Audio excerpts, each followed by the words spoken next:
সুপ্রিয়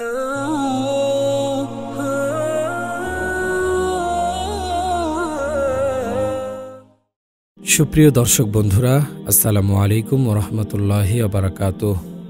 মহিলাদের শবে বরাতের নামাজের নিয়ম ও নিয়ত। বন্ধুরা, আজকের ভিডিওতে আমরা জানতে চলেছি পবিত্র শবে বরাতের নামাজ সম্পর্কে।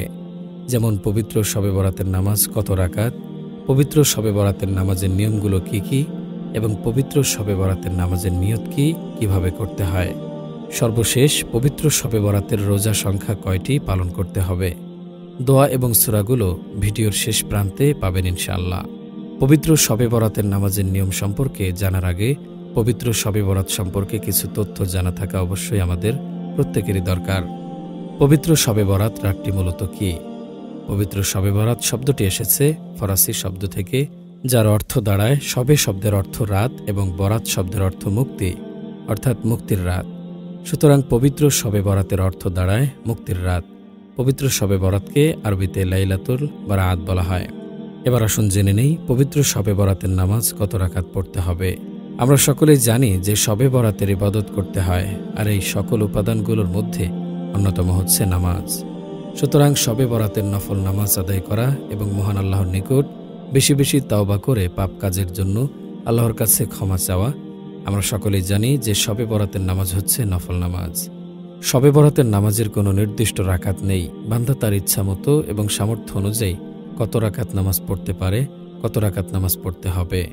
তবে কিছু কিছু ইসলামিক বইয়ে পাওয়া যায় শবে বরাতের নামাজ 12 রাকাত থেকে 100 রাকাত, কিন্তু এই নামাজগুলো হাদিস থেকে প্রমাণিত নয়।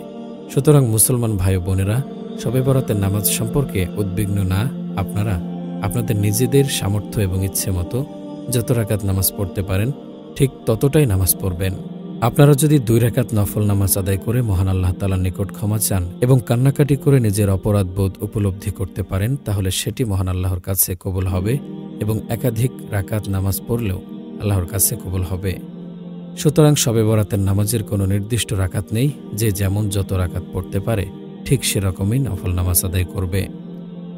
শবে বরাতের নামাজের নিয়ম আমরা আগেই জেনেছি যে শবে বরাতের নামাজের কোনো নির্দিষ্ট সংখ্যা নেই। আপনারা যত ইচ্ছা তত রাকাত নামাজ পড়তে পারবেন, কিন্তু শবে বরাতে আপনারা যে নামাজ পড়বেন সে নামাজ অবশ্যই নফল হিসেবে গণ্য হবে। আপনারা যেমন স্বাভাবিকভাবে নফল নামাজ আদায় করেন ঠিক সেভাবে শবে বরাতের নফল নামাজ আদায় করতে হবে। শবে বরাতের 2 রাকাত করে নফল নামাজ পড়তে হয়, তবে যে যত বেশি নফল নামাজ আদায় করবে তার তত বেশি হবে।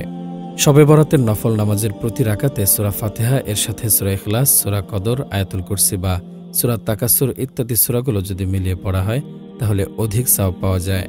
শবে বরাতের নফল নামাজ সম্পর্কে রাসূলুল্লাহ সাল্লাল্লাহু আলাইহি ওয়াসাল্লাম বলেছেন, যখন শাবানের মধ্য দিবস অর্থাৎ শাবান মাসের মধ্য তারিখ আসবে তখন তোমরা রাতে নফল ইবাদত করবে এবং দিনে রোজা পালন করবে। রাতের ইবাদত বলতে নামাজ হলো শ্রেষ্ঠ, আর নফল ইবাদতের মধ্যে শ্রেষ্ঠ হচ্ছে নফল নামাজ। আর এই সকল নামাজের মধ্যে রয়েছে বাদ মাগরিব 6 থেকে 20 রাকাত আওয়াবিন নামাজ। আপনাদের সুবিধার্থে শবে বরাতের নফল 2 রাকাত নামাজের নিয়ম উল্লেখ করছি। আপনারা এই নিয়মে একাধিক নফল নামাজ পড়তে পারবেন, তবে অবশ্যই 2 রাকাত করে নফল নামাজের নিয়ত করতে হবে। প্রথমত ওযু করে কিবলামুখী হতে হবে। শবে বরাতের 2 রাকাত নামাজের জন্য নিয়ত করতে হবে। নিয়ত করে আল্লাহু আকবার বলে সানা, সূরা ফাতিহা এর সাথে সূরা ইখলাস, সূরা কদর, আয়াতুল কুরসি বা সূরা তাকাসুর ইত্যাদি নিয়ে পড়তে হবে।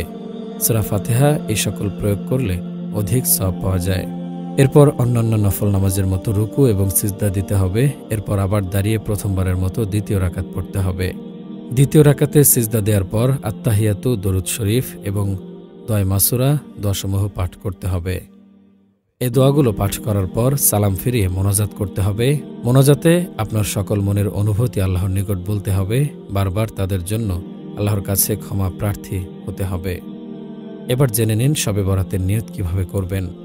নাওয়াইতু আনুসাল্লি লিল্লাহি তাআলা রাকাতাই সালাতিল লাইলাতিল বারাতিন নফলি মুতাওয়াজ্জিহান ইলা জিহাতিল কাবাতিশ শরীফাতি আল্লাহু আকবার। বাংলা নিয়ত করলে এভাবে বলতে পারেন, শবে বরাতের 2 রাকাত নফল নামাজ কিবলামুখী হয়ে পড়ছি আল্লাহু আকবার। এবার জেনে নিন সানা কিভাবে পড়বেন। সুবহানাকাল্লাহুম্মা ওয়া বিহামদিকা ওয়া তাবারাকাসমুকা ওয়া তাআলা জাদ্দুকা ওয়া লা ইলাহা গায়রুক। এবার চলুন আত্তাহিয়াতু জেনে নেই। আত্তাহিয়াতু লিল্লাহি ওয়াসসালাওয়াতু আত-তাইয়্যিবাতু আসসালামু আলাইকা আইয়ুহান নাবিয়্যু ওয়া রাহমাতুল্লাহি ওয়া বারাকাতুহু। আসসালামু আলাইনা ওয়া আলা ইবাদিল্লাহিস সালিহিন। আশহাদু আল্লা ইলাহা ইল্লাল্লাহু ওয়া আশহাদু আন্না মুহাম্মাদান আবদুহু ওয়া রাসূলুহু। অর্থ, আমাদের সকল সালাম শ্রদ্ধা, আমাদের সব নামাজ এবং সকল প্রকার পবিত্রতা একমাত্র আল্লাহর উদ্দেশ্যে। হে নবী, আপনার প্রতি সালাম, আপনার উপর আল্লাহর রহমত এবং অনুগ্রহ বর্ষিত হোক। আমাদের এবং আল্লাহর সকল নেক বান্দাদের উপর আল্লাহর রহমত এবং অনুগ্রহ বর্ষিত হোক। আমি সাক্ষ্য দিচ্ছি যে আল্লাহ ছাড়া ইবাদতের যোগ্য আর কেউ নেই। আমি আরও সাক্ষ্য দিচ্ছি যে হযরত মুহাম্মদ সাল্লাল্লাহু আলাইহি সাল্লাম আল্লাহর বান্দা এবং রাসূল। এবার চলুন দরুদ শরীফটি জেনে নেই। আল্লাহুম্মা সাল্লি আলা মুহাম্মাদি ওয়া আলা আলি মুহাম্মাদ কামা সাল্লাইতা আলা ইব্রাহিম ওয়া আলা আলি ইব্রাহিম ইন্নাকা হামিদুম মাজিদ। আল্লাহুম্মা বারিক আলা মুহাম্মাদি ওয়া আলা আলি মুহাম্মাদ কামা বারাকতা আলা ইব্রাহিম ওয়া আলা আলি ইব্রাহিম ইন্নাকা হামিদুম মাজিদ। অর্থ, হে আল্লাহ, আপনি মুহাম্মদ সাল্লাল্লাহু আলাইহি সাল্লামকে সম্মানের সাথে স্মরণ করুন এবং তার পরিবার পরিজনকে যেমন আপনি সম্মানের সাথে স্মরণ করেছেন ইব্রাহিমকে ও তার পরিবার পরিজনদেরকে। নিশ্চয় আপনি অত্যন্ত প্রশংসিত ও মহামহিমান্বিত। হে আল্লাহ, আপনি মুহাম্মদ ও তার পরিবার পরিজনের উপর বরকত নাজিল করুন যেমন আপনি বরকত নাজিল করেছিলেন ইব্রাহিম ও তার পরিবার পরিজনের উপর। নিশ্চয় আপনি অত্যন্ত প্রশংসিত ও মহামহিমান্বিত। এবার জেনে নেই দোয়া মাসুরা। আল্লাহুম্মা ইন্নী যালামতু নাফসি যুলমান কাসীরা ওয়া লা ইয়াগফিরুয যুনুবা ইল্লা আনতা ফাগফিরলি মাগফিরাতাম মিন ইনদিকা ওয়ারহামনি ইন্নাকা আনতাল গফুরুর রহিম। দোয়াগুলো যদি জানা না থাকে তাহলে ভিডিওটি ডাউনলোড করে দোয়াগুলো শিখে নেবেন, আপনার অনেক উপকারে আসবে। প্রিয় বন্ধুরা, আজকের ভিডিওটি এখানে শেষ করছি। ভিডিওটি যদি ভালো লেগে থাকে তাহলে কমেন্টের মাধ্যমে জানাবেন এবং আপনি যদি আমাদের চ্যানেলে নতুন দর্শক হয়ে থাকেন তাহলে অবশ্যই চ্যানেলটি সাবস্ক্রাইব করবেন আর পাশে থাকা বেল বাটনটি বাজিয়ে দিতে ভুলবেন না। আপনারা সকলে ভালো থাকবেন, সুস্থ থাকবেন। আল্লাহ হাফেজ।